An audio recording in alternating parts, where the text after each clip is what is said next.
Qui és el Camal Carme? Lluem les benaurances del nostre estimat senyor Garci. Com deia Mateu 15, cada dia plou perquè cau aigua. I si no estàs crucificat amb un crucifixo i amb uns claus en forma de crucifixo, escolta les poesies d'en Garci i acabaràs crucifixat. Perquè la Setmana Santa ja ha arribat, dorm ben acotxat i escoltant una bona poesia.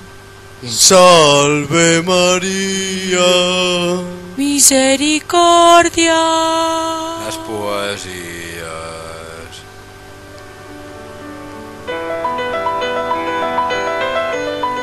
Ens avui toca una poesia de Setmana Santa, una poesia que li dediquem al nostre amic Carles Lucas, perquè quan es treballa, quan no s'hauria, doncs tampoc s'ha toca. de reconèixer, no? Tampoc toca i s'agraeix. Per això aquesta setmana li dediquem la poesia de la Setmana Santa al Sant Sacul. I que no ve de Sant Hilari, Ni tampoc de cul. Explica la llegenda que el crucifixo va néixer d'una mala setmana. Una setmana de santes, de crucis i de fixos. La llei no controla pas tots els actes. La gent no controla pas tots els vicis. I els que van amb bici pas no controlen. Saps? Totes les penes desapareixen miraculosament.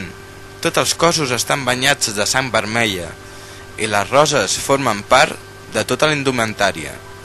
Els tambors sincronitzen el pas com si fossin semàfors, al ritme de la gent.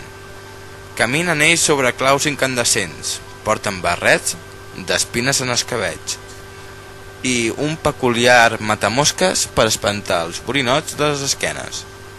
En fi, de cantonada en cantonada, suportant el pes de la consciència i el pes de l'esperança i, com no, el pes de la llibertat, per passar tota una setmana amb crucis i amb fixos, com he dit abans.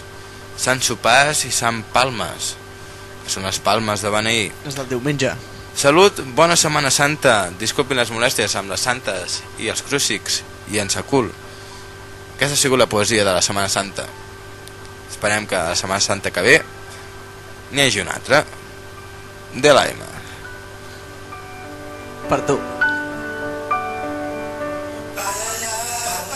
El dimoni no és savi per dimoni, és savi per escoltar les lletres de la poesia.